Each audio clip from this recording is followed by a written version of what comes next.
If you've been involved in the gaming community for as long as I have, then you're aware of Nintendo and how influential they are as a company.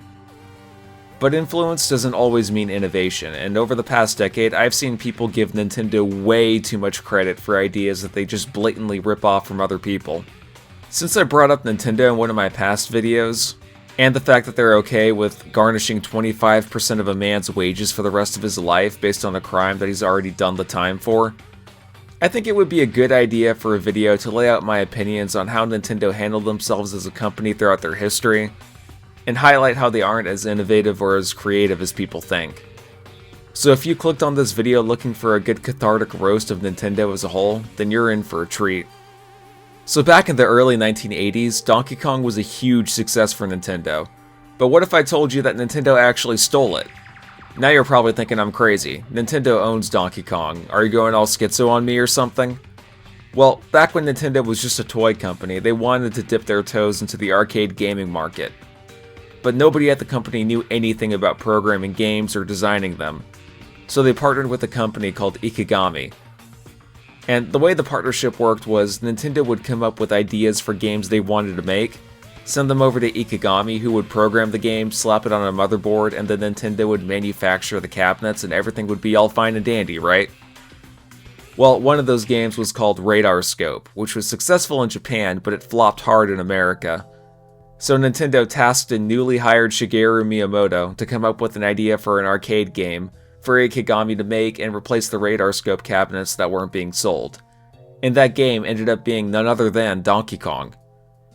So with Donkey Kong arcade cabinets being successful, Nintendo ended up getting more involved with the gaming industry, hiring their own designers, programmers, etc., and Shigeru Miyamoto was tasked with making a sequel which was called Donkey Kong Jr. Now, it wasn't against the contract for Nintendo to make their own games in-house, but when they realized that the gameplay for DK Jr. was going to be very similar to the first game, they saw no reason to make the sequel from scratch when they could just recycle the source code from the original game to speed up development. So Nintendo went behind Ikegami's back and hired a different company to take the Donkey Kong ROM, reverse engineer it, and send the source code back to Nintendo so they could have an easier time developing the sequel. And needless to say, Ikegami was pissed. Over 60% of Donkey Kong Jr.'s source code was ripped from Donkey Kong, which was made by Ikegami, and they believed they had the rights to it, not Nintendo. So Ikegami sued Nintendo for breaking their contract, and the case lasted for about 7 years until it was settled out of court. Truth be told, the contract never specified who had the rights to the source code of Donkey Kong, probably because source code wasn't protected under Japanese copyright law until 1989. So in 1990, the court ruled that Nintendo owned the idea, the gameplay, and the characters of Donkey Kong, but Ikegami owned the rights to the source code. So they settled out of court a year later in 1990, and the rest is history. So yeah, Nintendo got away with reverse engineering a game that they didn't make, and they ripped the source code from it to use for developing another title without permission. And to add insult to injury, Nintendo has re-released the original arcade version of Donkey Kong several times, even though they weren't the ones who made it. It was included as a bonus feature on Donkey Kong 64 for the Nintendo 64, and on the Switch eShop via the Arcade Archives label. And considering how Nintendo handles themselves now as a company, the irony is staggering to say the least. Now let's go back to the year 1983. Video games were beginning to be looked at by people as a fad, and this was because back then it was a very saturated market, with too many choices to pick from and a huge lack of quality control. Just to give you guys an idea of what being a gamer was like back then, there were about a dozen consoles to pick from, and most of the companies that produced them would let any jackass program a game and allow it to be on their system, whether it was functional or not. But then Nintendo, who previously saw success in the arcade, entered the home console market by releasing the Nintendo Entertainment System, or the NES. They made Super Mario Bros. For it, and everyone just immediately bought it, and it saved the video game industry because it was just that good, and gamers around the world were happy and slapping each other in the ass. Or at least that's what Nintendo would like you to think anyway. While it's true that Nintendo in a way did get us out of the video game crash of 1983, I think that phrase is a bit misleading. The video game crash was only a thing that happened in North America with home consoles like the Atari 2600 and the Intellivision. The gaming market in Europe and Japan was doing just fine because those regions were more focused on PC gaming and arcades respectively. So the real reason why Nintendo got us out of the North American home console crash of 1983 was because they raised the standards for how a game would be released on their systems over there. So if you wanted to make a game for the NES, it needed to meet Nintendo's guidelines for quality control, which meant that nobody could fart out a shitty game and release it for any system they wanted anymore. They actually had to make a game with some level of competence, along with making it only available on Nintendo's system. And this was a good change that everyone benefited from. Nintendo would make money by selling NES hardware and making games for that hardware. Third-party studios like Capcom and Konami would make money by only releasing their games on a system that most people owned and trusted. And in return, the consumer wouldn't feel like having to worry about walking into a game store and getting ripped off, because they slowly built consumer trust with companies that made the games and hardware that they enjoyed. And later on, this would encourage competitors like Sega to do the same. So no, Super Mario Bros. Didn't save the gaming industry like a lot of Nintendrones would have you believe. Nintendo just revived the home console market in North America by being more strict about what you could and couldn't release for the NES. No matter what your opinion is on the franchise, something that we can all agree on is that Zelda was a very innovative game for its time and the hardware it was released on. But whenever I watch a gaming YouTuber with a Nintendo bias, like for example Scott the Woz, talk about the history of the Zelda franchise, they always seem to give Nintendo a little too much credit, at least in my opinion. And we all know the story behind how The Legend of Zelda was created, right? Shigeru Miyamoto got lost in the woods a lot as a kid, and he used that as an inspiration for the design philosophy of the series. The game itself had a drop-down perspective with tile-based movement, and it became so successful for Nintendo that other games like Beyond Oasis and Crusader of Senti tried to copy its success by using the same formula. Well, if you thought that was the case, then the answer is both yes and no, depending on what you mean or what you're talking about. I'm not denying that there were plenty of Zelda clones that got made after its success. That would be delusional. And Miyamoto was obviously passionate about creating the series with his vision in mind, and I'm not trying to take that away from him. But the truth is that the core gameplay structure for Zelda was nothing different than your average action-based computer role-playing game at the time, and it was by no means an original idea. Now, you can take the information I just gave you and try to flip it by saying, well, Zelda was the first game to do the formula right. And you would still be wrong, because there were plenty of games back in the early 80s that Miyamoto was obviously inspired by that were very successful and critically praised. One of those games could have been Dragon Slayer, made in 1984 for the PC-88 by Nihon Falcom, which featured tile-based movement, inventory management, talking to NPCs, finding treasure chests. Now, massive JRPG nerds like myself should already be familiar with Nihon Falcom, because they would later go on to make the Ys and the Legend of Heroes series, which are still going on to this day, with Ys 10 releasing sometime within the next year, I think, and the last Legend of Heroes game was released in 2022 for the PS5 in Japan, and it is confirmed to be translated in English apparently. Another popular franchise was the Ultima series, which was made by a man named Richard Garriott, and it dates all the way back to 1981 if you could believe that.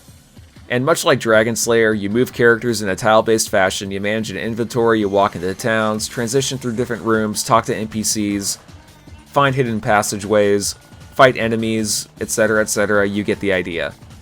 Oh, also before I forget, there was also Adventure for the Atari 2600, and that was released in 1980. So yeah, the thing is, Zelda is a franchise owned by Nintendo, and they have more mainstream recognition to the average person, and especially to Nintendo fanboys. So to them, Zelda is the granddaddy of action-adventure-based combat, and retro games that have a similar gameplay format get written off by fanboys as Zelda clones, even if they were released beforehand or had different inspirations entirely.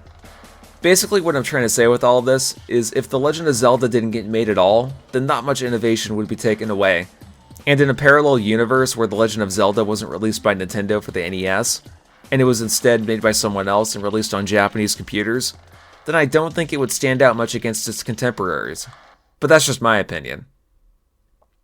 Back in the late 90s, Nintendo saw a lot of success with Super Mario 64, and how it set the standard for 3D platforming games.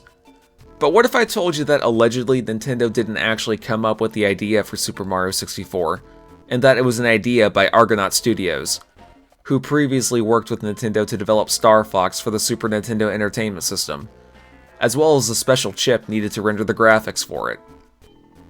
Keep in mind that what I'm about to say next should be prefaced with the phrase allegedly, because it hasn't been proven beyond a shadow of a doubt. But it's like how we can't really say that Michael Jackson worked with Sega to make music for Sonic 3, even though we all knew it happened. And after I explain what allegedly happened, it'll make you question whether or not Nintendo should have given Argonaut credit for Super Mario 64. So, the story goes that Argonaut pitched the idea of a 3D Yoshi platforming game to Nintendo, which was rejected because they didn't want to risk outside companies developing games using their characters. Probably because they knew they couldn't get away with using Argonauts as source code to make a Yoshi Jr., no doubt.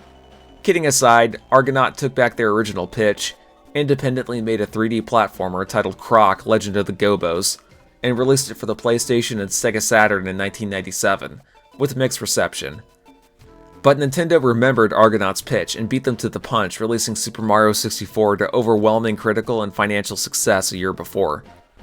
It's usually agreed upon in the gaming industry that Super Mario 64 wouldn't be what it was without the advancements in 3D technology that Argonaut brought to the table when working with Nintendo for the aforementioned special chip that they made.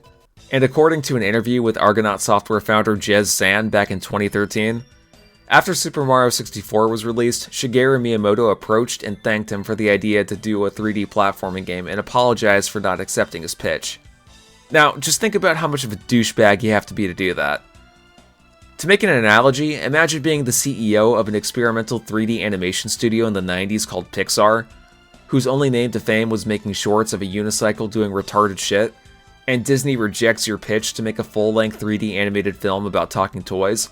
Naturally, you'd want to make it yourself out of spite, but wait! While you were making that movie, Disney took your rejected pitch and beat you to the punch by releasing their own 3D animated movie about talking toys. And you lose out on profit because there's no way you could realistically compete with a juggernaut like Disney. And then also imagine Michael Eisner running up to you shirtless, rubbing his nipples till they look like skin tags right after their film premiered in theaters and was all like, "Thank you, but we're sorry." I'm sure you would feel slighted to say the least. But even if my last tangent was proven false, it wouldn't be the last time that Shigeru Miyamoto hijacked someone else's idea. Back when Rare was a second-party studio to Nintendo, they were working on an independent game called Dinosaur Planet, which was set to release on the Nintendo 64 in the year 2000. But Shigeru Miyamoto saw that the main characters looked similar to the ones in Star Fox, so he threw a hissy fit and demanded that Dinosaur Planet needed to be turned into a shitty Star Fox game that plays nothing like a Star Fox game, and released as a shitty launch title for the GameCube titled Star Fox Adventures. Well, Rare, not having much say in the matter, did what Miyamoto wanted, and they scrapped their original idea to meet Shigeru Miyamoto's demands, and the day after it released, they were acquired by Microsoft. So yeah, Nintendo didn't make the first 3D platformer, and in my opinion, there were enough successful franchises that spawned before or around the same time that Super Mario 64 was released, to say that Nintendo isn't a unique butterfly in this genre either. Jumping Flash was a 3D platforming game released in 1995 for the PlayStation, and it got critical praise. Not to mention games like Tomb Raider and Crash Bandicoot releasing on the PlayStation only a few months after Super Mario 64 released in Japan. So with all this being said, Nintendo has gotten away with a lot of shit. They stab their partners in the back, they steal ideas from other people, and they bully their employees just like any other major company that wants to make money. And it pisses me off that for as long as I remember, Nintendo always gets a free pass from its core audience for doing the same shitty things that other companies do. Sure, they make a lot of good games that stand the test of time, and they deserve credit where credit's due, but Mario didn't pioneer the platformer genre. Zelda didn't pioneer the adventure game genre. Pokemon didn't pioneer the monster catching genre. And Nintendo wouldn't become successful without the help of other people from different studios like Ikigami, Rare, Game Freak, and Argonaut making their games for them. And as much of a figurehead Shigeru Miyamoto is in the gaming industry for creating Donkey Kong, in my opinion, he was just a greenhorn who got hired for the right company at the right time, because he didn't actually program anything, he just designed it. Maybe someday I'll make a part 2 to this video, going over some of Nintendo's shady business practices during their Wii and Wii U era, but until then, I'll see you guys on the next video. Peace out.